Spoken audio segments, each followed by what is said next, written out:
সেই কিয়ামতের ময়দানে অবস্থা দেখে কাফেররা বলবে, আহারে, মানুষ না হইয়া যদি মাটি হইয়া যেতাম, যদি মাটি হতাম, যদি মানুষ না হয়ে না জন্মাতাম, আজ এই হাসরের ময়দানে এইখানে এই বিচারের মুখোমুখি হতাম না, মাটি হইলে বরং অনেক ভালো হতো। হযরত ইব্রাহিম আলাইহিস সালাম কিয়ামতের দিন তার নিজের পিতা সম্পর্কে সুপারিশ করবেন রব্বুল আলামিন, আমার আব্বার জন্য সুপারিশ করতেছি, মেহেরবানি করে জাহান্নাম থেকে তারে আপনি রক্ষা করুন। আল্লাহ রব্বুল আলামিন বলবেন, ইব্রাহিম, তোমার সুপারিশ মঞ্জুর হবে না। একটি আকীদা পরিষ্কার করে নিয়ে যান আপনাদের, সে আকীদাটা এভাবে পরিষ্কার করুন, কোন পীর সাহেব, কোন খাজা বাবা, কোন মাওলানা, কোন মুহাদ্দিস, কোন বুজুর্গ আপনাকে সুপারিশ করতে পারবে না যদি না আল্লাহ পাক তাকে কথা বলার তৌফিক না দেন। মনে থাকবে এটা। আল্লাহ পাক বলেছেন, কিয়ামতের দিন আল্লাহর দরবারে কার সাহস আছে কথা বলতে পারে? আল্লাহর অর্ডার ছাড়া, হুকুম ছাড়া আল্লাহর সামনে কথা বলার সেদিন কেউ থাকবে না। সুবহানাল্লাহ। কেউ কথা বলতে পারবে না। সুপারিশ করতে হবে, আল্লাহ যারে বলেন তুমি করো, অমুকের জন্য করো, সেই ব্যক্তি শুধু তার জন্যই করতে পারবে, আর কেউ কথা বলতে পারবে না। সেই কঠিন হাসরের ময়দান, যেদিন শুধুমাত্র আল্লাহ পাক কথা বলবেন, আর যারে বলতে বলবেন সেই কেবলমাত্র বলতে পারবে। সুপারিশ এটি আল্লাহ পাক কিয়ামতে পারমিশন দিলে বলা যাবে। হযরত ইব্রাহিম আলাইহিস সালাম কিয়ামতের দিন তার নিজের পিতা সম্পর্কে সুপারিশ করবেন রব্বুল আলামিন, আমার আব্বার জন্য সুপারিশ করতেছি, মেহেরবানি করে জাহান্নাম থেকে তারে আপনি রক্ষা করুন। আল্লাহ রব্বুল আলামিন বলবেন, ইব্রাহিম, তোমার সুপারিশ মঞ্জুর হবে না। প্রিয় ভাই সব, একটু মাথা খাটান, চিন্তা করেন। উলুল আযম পয়গম্বর, জাতির পিতা। কে জাতির পিতা? চিল্লায় বলুন, কলিজা সাফ করে ফেলুন। মুসলমানদের জাতির পিতা আপনি কেউ হতে পারে না।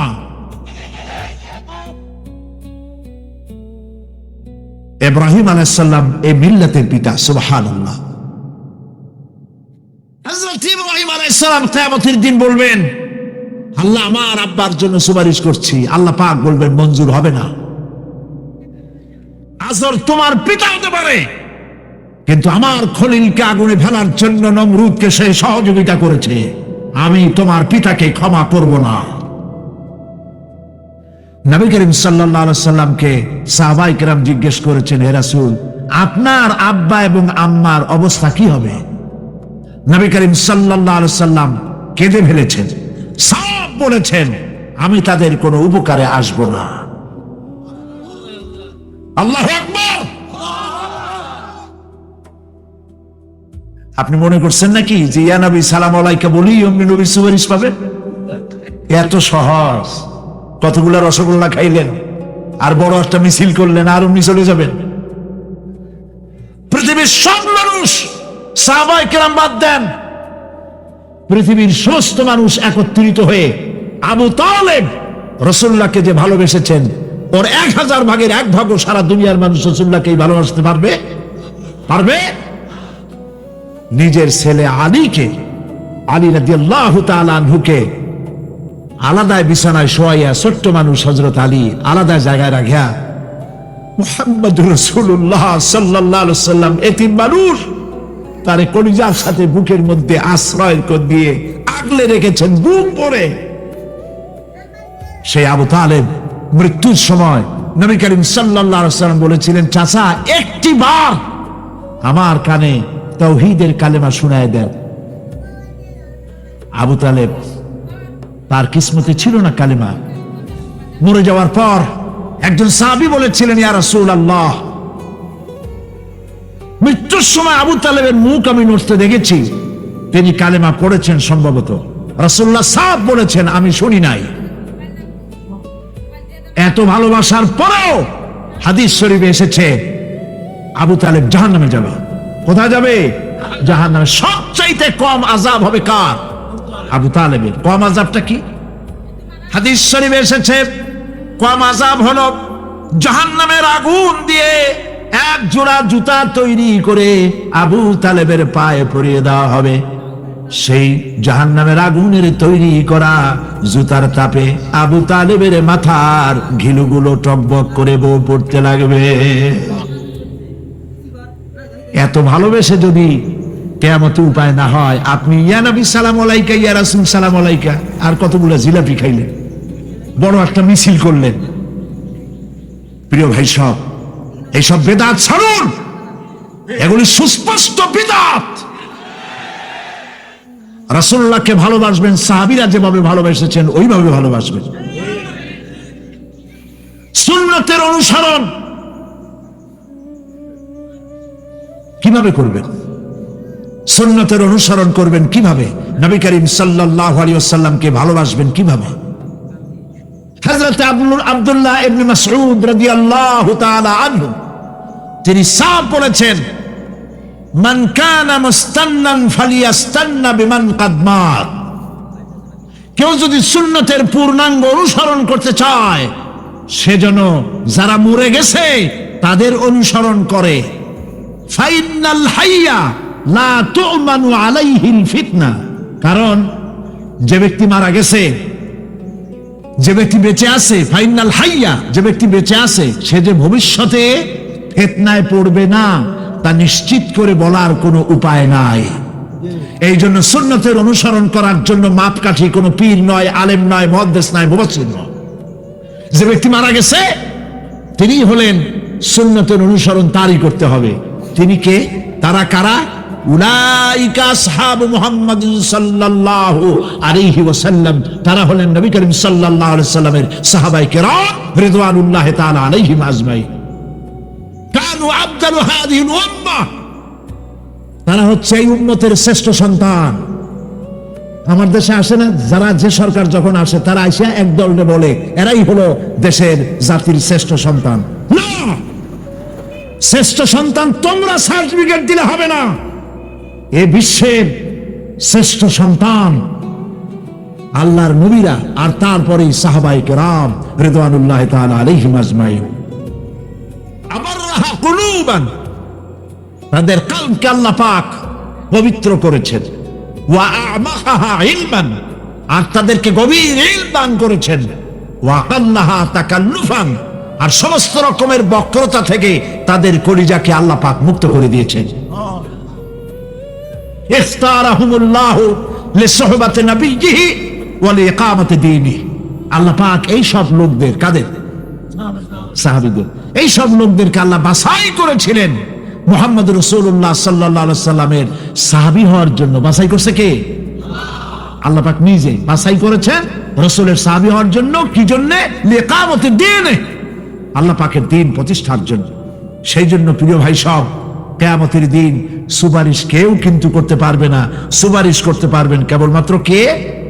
বলেন সবাই। আল্লাহ সুবহানাহু ওয়া তাআলা যাকে পারমিশন দিবেন তিনি কেবল করতে পারবেন, আর কেউ সুপারিশ করতে পারবে না। সেই জন্য মনের থেকে, কলিজা থেকে সমস্ত কথা উঠায় ফেলে ঈমান পোক্তা করুন। সেদিন কথা বলবার মতো ক্ষমতা আল্লাহর সামনে কারো হবে না। যিনি তাকে পারমিশন দিবেন তিনি কেবল বলতে পারবেন। কিয়ামতের হায়বাত এবং জালাল, ফেরেশতাদের আনাগোনা, জাহান্নামের গর্জন, মানুষের কলিজা গলার কাছে চলে আসবে। গর্ভবতী নারীর গর্ভ খসে পড়বে। দুগ্ধপোষ্য নারী, যে দুধ দেয় তার বাচ্চাকে দুধ দেওয়ার কথা ভুলে যাবে, নিজের সন্তান ভুলে যাবে। সেই কঠিন হাসরের ময়দানে, সেখানে কেবলমাত্র আল্লাহ পাক যাদেরকে রক্ষা করবেন তারাই সেখানে বাঁচতে পারবে, অন্যরা সেখানে তাদের কোনো উপায় থাকবে না। আল্লাহ পাক বলছেন এরকম একটি জায়গা সম্পর্কে আমি তোমাদেরকে জানিয়ে দিলাম। আল্লাহ রাব্বুল আলামিন বলেন এই দিনটি অবশ্যই আসবে, সেদিনটি নিশ্চিতভাবে আসবে।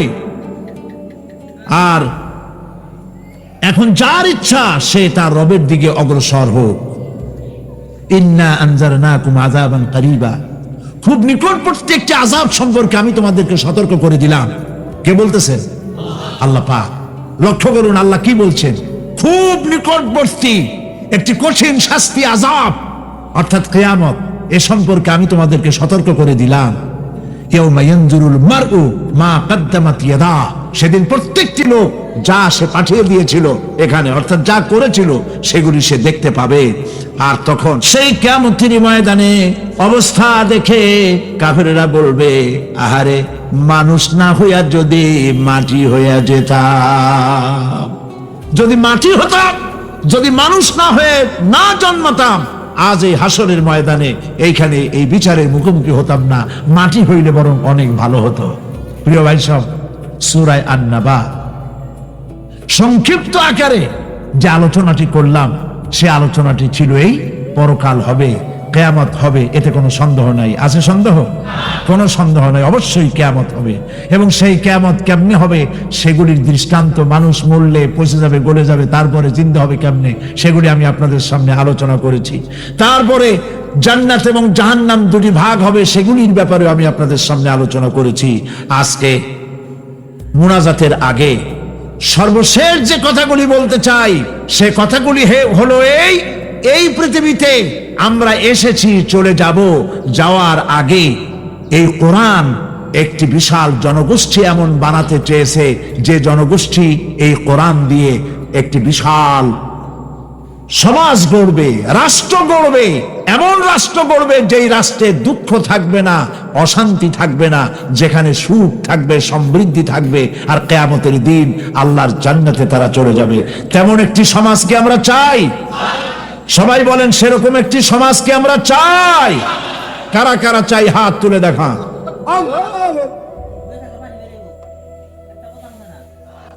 কয়েক লক্ষ মানুষ মুনাজাতের জন্য অপেক্ষা করছে। আলহামদুলিল্লাহ বলেন। প্রিয় ভাই সব, কিয়ামতের দিন আমরা যেতে চাই জান্নাতে। কোথায় যেতে চাই বলেন? জোরে বলেন। এই জান্নাতে যাওয়ার জন্য দুইটা কাজ করতে হবে। কয়টা কাজ? আল্লাহ রাব্বুল আলামিন বলেন, যে বা যারা আমার সঙ্গে দেখা করতে চায় কিয়ামতে, দুইটা কাজ করা লাগবে। বলেন কয়টা কাজ? একটা হলো নেক আমল। কি আমল বলেন? নেক আমল। নেক আমল কারে বলে? নেক আমল করতে হলে আবার দুইটা শর্ত লাগে। এক নম্বরে কাজটা করতে হবে আল্লাহরে খুশি করার জন্য। কারে খুশি করার জন্য? একটা মাদ্রাসা বানাইছি যাতে লোকেরা বলে যে বড় একটা মাদ্রাসা বানাইছে, এই জন্য মাদ্রাসা বানাবেন, মসজিদ বানাবেন, হসপিটাল বানাবেন, যা কিছু করেন নিয়ত হবে আল্লাহকে খুশি করা। নিয়ত হবে কারে খুশি করা? আল্লাহ পাককে খুশি করা। এই হলো নেক আমলের প্রথম শর্ত। কাজ হবে আল্লাহকে খুশি করার জন্য। দুই নম্বরে কাজটি হতে হবে সুন্নতে নববী সাল্লাল্লাহু আলাইহি ওয়াসাল্লামের উপরে। মনে থাকবে, দাড়ি রাখবো। কেন রাখবো? রাসূলের সুন্নাত। রাখবো কারে খুশি করার জন্য? আল্লাহকে খুশি করার জন্য। রাখবো কার মতো? রবীন্দ্রনাথের মতো, কার্ল মার্কসের মতো, কবির মতো নয়। রাখতে হবে কার মতো? নবীর মতো। বুঝে নেন, কাজটা হতে হবে আল্লাহকে খুশি করার জন্য। দুই নম্বরে কাজটা হতে হবে সুন্নতে নববী সাল্লাল্লাহু আলাইহি ওয়াসাল্লামের উপরে হতে হবে। তাহলে এই হলো এক নম্বর। জান্নাতে যাওয়ার জন্য, আল্লাহর সাথে দেখা করার জন্য এক নম্বরের কাজ হলো নেক আমল। বলেন এক নম্বরের কাজ কি? দুই নম্বরের কাজ ওয়ালা ইউশরিক বিইবাদাতি রাব্বিহি আহাদা। আল্লাহ রাব্বুল আলামিনের ইবাদতের সাথে কাউকে শরীক স্থাপন করা যাবে না। আমরা যারা মুসলমান, অধিকাংশ মুসলমান শিরকের ভিতরে মুবতালা হয়ে আছে। বিশ্বাস করেন কিনা বলেন? কাফেরেরা তো মুশরিক আছেই, ওরা তো মুশরিক আছেই, কিন্তু আমরা মুসলমানেরা আমাদের আমলের মধ্যে আমাদের অজান্তে সবের নিয়তে অনেক শিরক আমরা করে বসি। নাউজুবিল্লাহ। বলেন নাউজুবিল্লাহ। এই জন্য আমি বারবার সতর্ক করি, নিজেকেও করি, আপনাদেরকেও করি। এই কারণে করি, শিরকের গুনাহ আল্লাহ মাফ করবেন না। ইন্না শিরকা লাযুলমুন আযীম, শিরক মস্ত বড় অপরাধ, জুলম, আল্লাহ মাফ করবেন না। আল্লাহর কাছে কান্দে কান্দে মাফ চাওয়া লাগবে যে আল্লাহ শিরক থেকে আমাকে রক্ষা করো, বাঁচাও। অনেক গোপন শিরক আছে। মাজারে যান, পীর সাহেবের কাছে যান, মনে যদি নিয়ত থাকে উনি ফু দিলে আমি ভালো হবই, উনি তাবিজ দিলে আমার বাচ্চা হবেই, উনি আমারে দয়া করলেই আমার ব্যবসায় উন্নতি হবেই, এইটার নাম শিরক। এটার নাম কি? ওয়াইজা সাআলতা ফাসআলিল্লাহ ওয়াইজা ইসতাআনতা ফাসতাইন বিল্লাহ। যা বলার আল্লাহরে বলো, আর যা চাওয়ার কার কাছে চাও? চিল্লায় বলেন। কলিজাটাকে পরিষ্কার করে যান আজকের মাহফিলে। এই কলিজায় কারো প্রতি কোনো ভয় রাখবো না আল্লাহ ছাড়া। ভয় করবো কারে বলেন? মহব্বত আল্লাহ ছাড়া, এত বেশি মহব্বত আর কাউকে করবো না। আল্লাহ তাআলা আমাদের কলিজায় তোমার ভয় এবং মহব্বত দিয়ে ভরে দাও, রাসূলের মহব্বত দিয়ে আমাদের দিলকে ভরে দাও। বিশ্বাস করুন ভাই সাহেব, কোরআন শরীফ আমার সামনে, বিশ্বাস করুন, দেশি পীর বিদেশি পীর, খাজা বাবা দেশি এবং বিদেশি, কেউ আপনার ভাগ্য বদলাই দিতে পারবে না। এই পিছনে দৌড়ায় দৌড়ায় কোনো লাভ নয়। এতক্ষণ মসজিদের ভেতরে বসে আল্লাহর কাছে কাঁদেন। ওয়াকালা রাব্বুকুম উদউনি আস্তাজিব লাকুম। তোমার রব বলেছে আমারে ডাকো, আমি ডাকের সাড়া দিয়ে দেব। সুবহানাল্লাহ। আর আল্লাহ বলেছেন আমার ইবাদতের সাথে কাউকে শরীক করবে না। খবরদার। আলাইসাল্লাহু বিকাফিন আবদা। আল্লাহ প্রশ্ন করছেন, আলাইসাল্লাহু বিকাফিন আবদা, আমি কি আমার বান্দার জন্য যথেষ্ট নই? চিল্লায় বলুন অবশ্যই যথেষ্ট। আবার বলেন অবশ্যই যথেষ্ট। কলিজা সাফ করে ফেলেন। সম্রাট শাহজাহান, দিল্লির সম্রাট, হাবিজাবি সম্রাট না, দিল্লির সম্রাট। এখন কোথায়? সারা ভারতবর্ষ যারা ট্যাক্স দিয়ে নিজেকে সৌভাগ্যবান বলে মনে করত, সে আজ কবরের মধ্যে ভিক্ষুকের মতো সূরা আল-হামদুর মতো একটি সূরার মুহতাজ হয়ে ভিক্ষুকের মতো শুয়ে আছে। সম্রাট শাহজাহান মসজিদে বসে আছে, এক ফকির ঘুরতেছে। লোকেরা কয় ছোটবেলা থেকেই তোমার খয়রাত করতে দেখলাম, ভিক্ষা কি জীবনেও যাবে না তোমার? লোকটি বলছে আমি ভিক্ষা করবো ছাড়া আমার উপায়টা কি?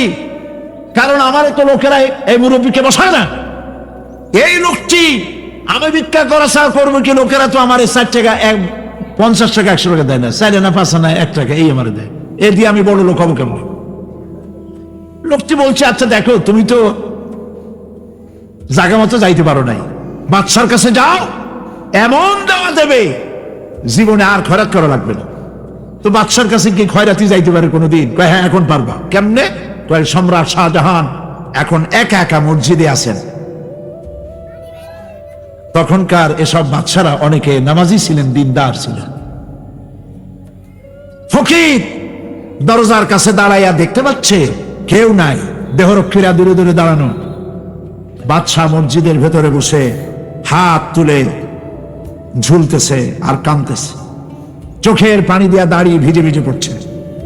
এই দৃশ্য অনেকক্ষণ দেখলো ফকির।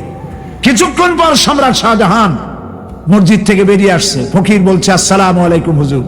তিনি বললেন ওয়ালাইকুম আসসালাম, চলে গেলেন। বাদশাহ বলল আমার কাছে তো কেউ আইসা কিছু না চাইয়া তো যায় না, এরে দেখলাম খয়রাতির মতো কিছু চাইলো না, বেটা ভয় করলো নাকি? হ্যাঁ এদিকে আসো। আসছে। ভয় পাইছো? কয় না ভয় পাইনি। তো কিছু যে চাইলে না? ফকির বলছে জাহাপানা সত্যিই কিছু চাইতে আসছিলাম, তারপর চাইলে না কেন? ফকির বলছে জাহাপানা সারা জীবন ভিক্ষা করেছি, আর আজ দিল্লি সম্রাটের কাছে বেশি পাওয়ার লোভে এসেছি না, কিন্তু আপনার দশা দেখা আমার জ্ঞানের চোখ খুলে গেছে। আমি লক্ষ্য করে দেখলাম আমি সম্রাটের কাছে চাইতে এসেছি, হাত তুলি নাই, বিনয় প্রকাশ করি নাই, চোখের পানি ফেলি নাই, কিন্তু লক্ষ্য করে দেখলাম দিল্লির সম্রাট আমার চাইতেও বড় ভিক্ষুকের মতো আবার কোন সম্রাটের কাছে হাত তুলে কান্দে। আমার জ্ঞানের চোখ খুলে গিয়েছে, আমি বুঝতে পেরেছি সম্রাট কান্দে যেই সম্রাটের কাছে, তারে ছাড়া আর কারো কাছে জীবনে চাইব না। এই কথাই সূরা ফাতিহায় প্রত্যেক দিন পড়ি, বুঝি না কি পড়ি।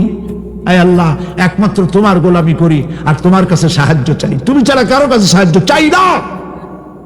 কলিজা সাফ করুন। কোন মরা পীর, কোন জিন্দা পীর আপনার মনের আশা পুরা করতে পারবে না, পারবে না, পারবে না।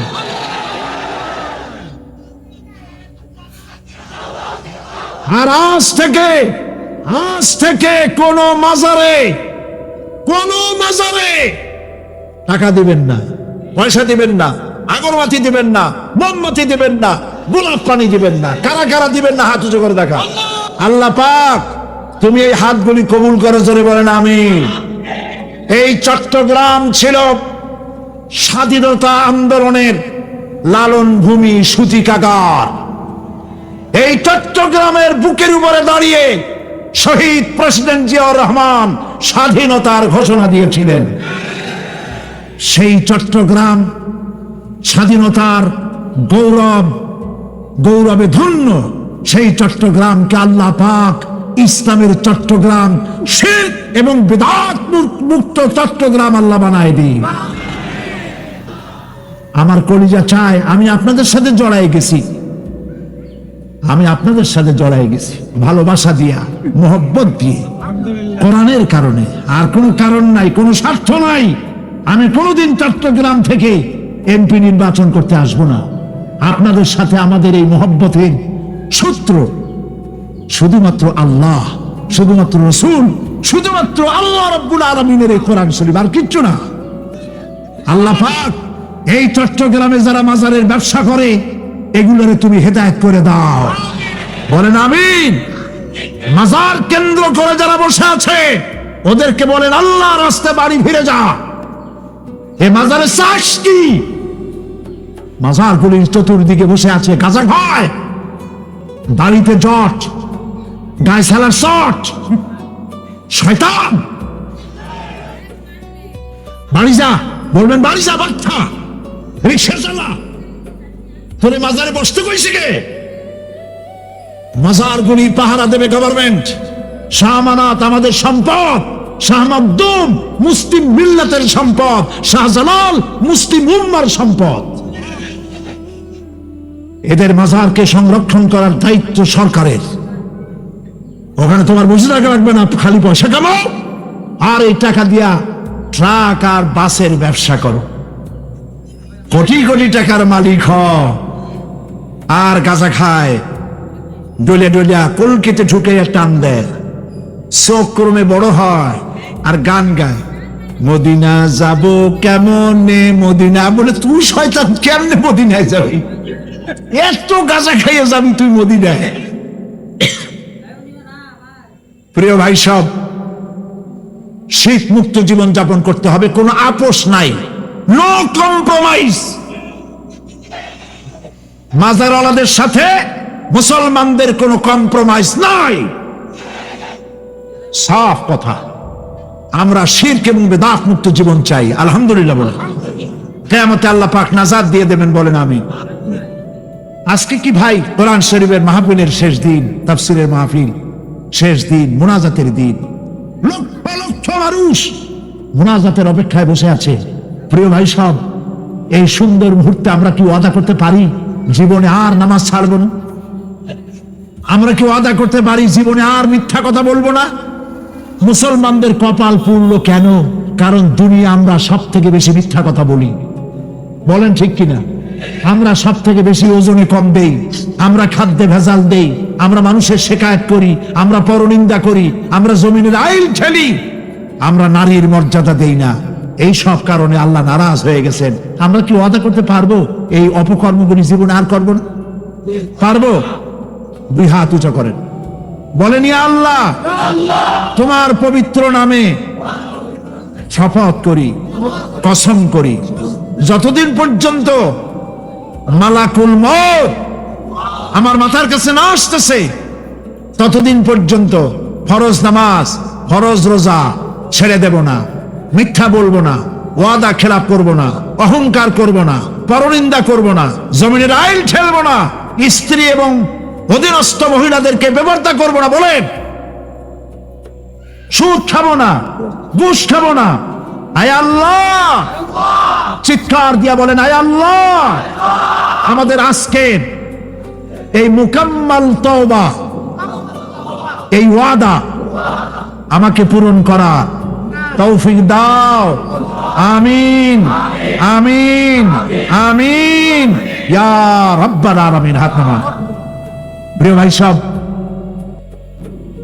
চিন্তাই করতে পারেন, আমি লক্ষ্য করেছি পুলিশ, বিডিআর, আর্মি যখন স্যালুট দেয় দুই রকম মারে, হাত দিয়া মারে আর বুট পায় আছে এক জুতা আর এক জুতার সাথে টাস করে আরেকটা লাগায়। আমি চিন্তা করছি দুইটা দেয় কেন? হাত দিয়েও দিল, পাও দিয়েও দিল, অর্থ কি? অর্থ পরিষ্কার। সরকারের মন্ত্রী, সরকারের লোক, আপনি আমার স্যালুট পাইতে পারেন, ব্রিটিশ নিয়মে মারল হাত দিয়া, আরেকটা ইশারা দিয়া দিল, মারে হতি ইশারা। সরকারে থাইকা যদি জনগণের সর্বনাশ করেন, মুসলমান দেশের তথ্য পাচার করে মুসলিম দেশের স্বাধীনতা যদি হরণ করতে চান, আর যদি ধরা পড়েন, তাহলে হাত দিয়া না, ওইটা দিয়ে মারবো। কিয়ামতের ময়দানে রাজা বাদশাহ সব হয়রান হয়ে যাবে। জাহান্নামীদেরকে, কাফেরদেরকে, কাফেররা উপস্থিত হবে। কোরআনে কারীম আমলনামা বাম হাতে, বেঈমানদের বাম হাতে আমলনামা দিয়ে আল্লাহ পাক বলবেন, আল্লাহ পাক বলেন, পাকড়াও করো, কে ধরো, খুযুহু, ধরো, ফাগুল্লুহু, ওর গলায় বেড়ি লাগাও, সুম্মাল জাহিমা সাল্লুহু, এরপর জাহান্নামে নিক্ষেপ করো, সুম্মা সিলসিলাতিন যারুহা সাবউনা জিরান ফাসলুকুহু, 70 গজ লম্বা শিকল দিয়া বাঁধো, জাহান্নামে নিক্ষেপ করো। এই জাহান্নামে ওই সব কাফিরদের জন্য হবে এই আযাব। আল্লাহ পাক কেন দিবেন? কারণ সম্পর্কে আল্লাহ পাক বলে, কারণ হলো এরা আল্লাহ পাকের উপরে বিশ্বাস স্থাপন করত না। বড় বড় বুদ্ধিজীবী, বড় বড় বুদ্ধিজীবী, বড় বড় কবি। আরে আমার দেশের এক কবি বলল, ফজরের নামাজের আজান যখন শুনি মনে হয় বেশ্যা তার খরিদ্দার ডাকতেছে। মুসলমান নামের কলঙ্ক, মানুষ নামের পশু। এই কবিকে তদানীন্তন প্রধানমন্ত্রী রাষ্ট্রীয় পুরস্কার দিয়ে ধন্য করেছে। নাউজুবিল্লাহ। আল্লাহ বরদাস্ত করেন নাই। কোরআনের সাথে, ইসলামের সাথে যারা বেয়াদবি করেছে, আল্লাহ পাক এক থাপ্পড় দিয়া সব বেয়াদবদের সহায় দিয়েছেন। আল্লাহু আকবার। জাহান্নামের দুইটা কারণ হবে। একটা হলো আল্লাহকে অস্বীকার করেছে, নামাজ নাই, রোজা নাই, তাকায় দেখবেন চেহারাটা মুসলমানের মতো মনে হয় না, বুদ্ধিজীবী, পাটের দড়ির মতো চুলগুলো ফুরফুর করে চারিপাশে, উপরে তো নাই। আর যদি থাকেও সেগুলো এমন অবস্থা, কাউরায় যদি রাস্তায় পায় ডিম পাড়ি থুয়ে যাবে। চুলের অবস্থা ওই, মুছের অবস্থা ঢাকনার মতো। কিছু কিছু মশলা তো এমন আছে, 5 ব্যাটারি টর্চ লাইট মারলেও বোঝার উপায় না, বেচারা হাসে না কান্দে। এইভাবে করে মাথার দশাই, চুলের দশাই, এগুলো হলো বুদ্ধিজীবী। আর এইগুলো হলো ওনাদের কলিজা টুকরা। ঠিক কিনা বলেন? সহ্য হয় না, ইসলাম ভালো লাগে না, কোরআন ভালো লাগে না, বুদ্ধিজীবী হইলেই ছাড়লো। আল্লাহ রাব্বুল আলামিনকে যারা অস্বীকার করবে, আল্লাহ রাব্বুল আলামিন কিয়ামতের দিন বলবেন, ধর, গলায় বেরি পড়া। দেখছেন না? আসামিগুলারে বেরি পড়ায় কেমনে? ডান্ডা বেরি পড়াবেন আল্লাহ পাক, জাহান্নামের শিকল পরায় দিবেন আল্লাহরে অস্বীকার করার কারণে। আর একটি কারণ কি? মিসকিনদেরকে এরা খেতে দিত না, মিসকিনদেরকে, দুস্থদেরকে নিজেরাও খেতে দিত না, কাউকে খাবার দিতে উৎসাহিতও করত না। জাহান্নামে যাওয়ার জন্য আরো দুইটা কারণ রয়েছে, তার একটি এখানে বলেছে, দুটি কারণ এখানে আছে, আর একটা কারণ আর এক জায়গায় আছে। আল্লাহ পাক বলেছেন জাহান্নামীদেরকে প্রশ্ন করা হবে, জাহান্নামীদেরকে প্রশ্ন করা হবে কেন জাহান্নামে এসেছো? তারা বলবে আমরা নামাজ আদায় করি নাই, নামাজ পড়ি নাই, আর মিসকিনদেরকে খেতে দেই নেই। মারাত্মক কারণ হবে জাহান্নামে যাওয়ার এগুলি। প্রিয় ভাই সব, এরপরে কিয়ামতের দিন আমলনামা দিয়ে দেওয়ার পর একদল তো জান্নাতে চলে যাবে, ইমানদারদের ডান হাতে আমলনামা আসবে, আর বেঈমানের কোন হাতে? পিছন থেকে বাম হাতে। জাহান্নামীরা জাহান্নামে যাওয়ার পর তারা সেখানে বসে জান্নাতীদেরকে দেখতে পাবে। সুবহানাল্লাহ। হয়েছে না নাই? কথা বলতে হবে আমার সঙ্গে, যদি বক্তব্য শুনেন আর আপনাদের সম্মুখে বক্তব্য দেব, একটু হা হু করতে হবে। আজকের মুখ্য অতিথি শুধু আগত নওগাঁ থেকে হযরত মাওলানা হাফিজ কারি হাবিবুর রহমান বুলবুলি সাহেব দামাত বরকাতু বারাকাল্লাহু ফি হায়াতি। তারপরে বয়ান করবে আলহাজ হাফিজ কারি হযরত ওয়াইস করণী সাহেব দামাত বরকাতু বারাকাল্লাহু ফি হায়াতি। আজকে যে আপনাদের সবার সম্মানিত সভাপতি সাহেব হাফিজ সাইদুল ইসলাম সাহেব দামাত বরকাতু বারাকাল্লাহু ফি হায়াতি, আল্লাহ রাব্বুল আলামিন আপনাদেরকে যে কুরআনুল কারীমের ময়দানে বসার জন্য তৌফিক দান করছে এবং আসার জন্য তৌফিক দান করছে, আমার মুসলমান বাবারা আপনারা খুশি না বেজার গো? হ্যাঁ খুশি। আল্লাহকে হাত তুলে দেখান। লিল্লাহি তাকবীর, লিল্লাহি তাকবীর। হে মুসলমান বাবারা, আপনাদের এলাকার মধ্যে প্রায় ৩-৪ বছর অতিবাহিত হয়ে যায়, ধর্মসভার শোভা দেখতে পাচ্ছি না। তা অনেক বছর পরে আজকে একটা বিশাল একটা দিন ওয়াজ মাহফিল হয়েছে। শুধু খালি কি আসে? বাণিজ্য মেলা আসে না? নাই বাণিজ্য মেলা, খালি বাণিজ্য মেলা। ওই মেলা ছাড়া আমরা কিছু বুঝি না। হে মুসলমান বাবা, আজকে আমরা আশরাফুল মাখলুকাত হয়া লাঞ্ছিত বঞ্চিত আমরা মুসলমানই শুধু।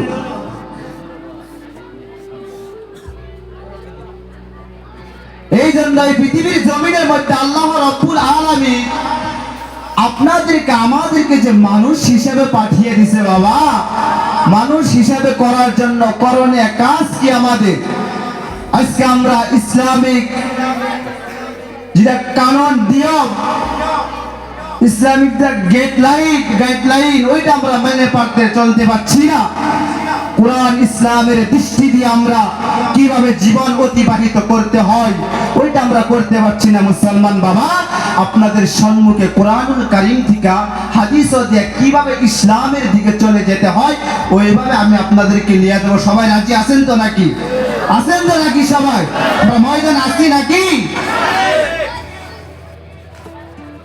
আর সম্মানিত পর্দার আড়ালে বসে থাকা মা এবং বোনেরা, আপনাদের আওয়াজ এদিকে আসছে কিন্তু আপনারা হাল্লা করবেন না। কুরআনুল কারীমের ময়দানে আল্লাহ বলেন, ইযা কুরিয়াল কুরআনু ফাসতামিউ লাহু ওয়ানসিতু লাআল্লাকুম তুরহামুন। আল্লাহ দুটি কারণ এর মধ্যে নির্ধারিত করে দিল। যখন বান্দা আলেম ওলামা হযরতরা যখন কুরআনুল কারীম বিশ্লেষণ করে ব্যাখ্যা করে আপনাদের সম্মুখে যখন শোনাবে, তখন আল্লাহ রাব্বুল আলামিন বলে, ইযা কুরিয়াল কুরআনু ফাসতামিউ লাহু ওয়ানসিতু লাআল্লাকুম তুরহামুন। বান্দাই যখন দিল দিয়া এই জীবন দিয়া যদি সহি সালামতে শুনতে পারে অ্যাটেনশন মনোযোগ দিয়া আল্লাহ বলে লাআল্লাকুম তুরহামুন, অবশ্যই ওই বান্দার উপরে আল্লাহ রাব্বুল আলামিন রহমত বর্ষিত করে। সকলে জেবে বলেন সুবহানাল্লাহ, আর জেবে বলেন সুবহানাল্লাহ। মুসলমান, এই মুসলমান বন্ধুগণ, আমার ভাইয়েরাও, এই পৃথিবীর জমিনের মধ্যে আমরা কিন্তু মুসলমান হইয়া আল্লাহ রাব্বুল আলামিন তার কুরআনুল কারীমের মধ্যেই প্রমাণ দিয়েছে, ইউরিদুনা আইয়ুতফিউ নূরাল্লাহি বিআফওয়াহিহিম ওয়াল্লাহু মুতিম্মু নূরিহি ওয়ালাউ কারিহাল কাফিরুন। কাফেররা, বেঈমানেরা চায় মুখের ফুৎকার দিয়া পৃথিবীর জমিন থেকে কোরআনের পাহাড়, ইসলামের পাহাড়, খানকার পাহাড়, মসজিদের পাহাড়, মাদ্রাসার পাহাড়, এগুলো মুখের ফুৎকার দিয়া বিদায় দিতে চায়। আল্লাহ বলে ইউরিদুনা লিইউতফিউ নূরাল্লাহি বিআফওয়াহিহিম ওয়াল্লাহু মুতিম্মু নূরিহি ওয়ালাউ কারিহাল কাফিরুন। আমার আল্লাহর সমস্যা মিশংসা হলো এই পৃথিবীর জমিনের মধ্যে কাফের বেঈমানেরা যত যাই কিছু করুক, আমি আল্লাহ রাব্বুল আলামিন কোরআনের আলো, ইসলামের আলো, কলেমার আলো, এই মাদ্রাসার এই আলোগুলো কিয়ামত পর্যন্ত পৃথিবীর জমিনের মধ্যে আমি আল্লাহ জ্বালাবই জ্বালাবই। চিৎকার করে বলেন সুবহানাল্লাহ। ও মুসলমান বাবা, এগুলো আমার কথা না, কোরআনুল কারীম থেকে প্রমাণ কথা। আল্লাহ রাব্বুল আলামিন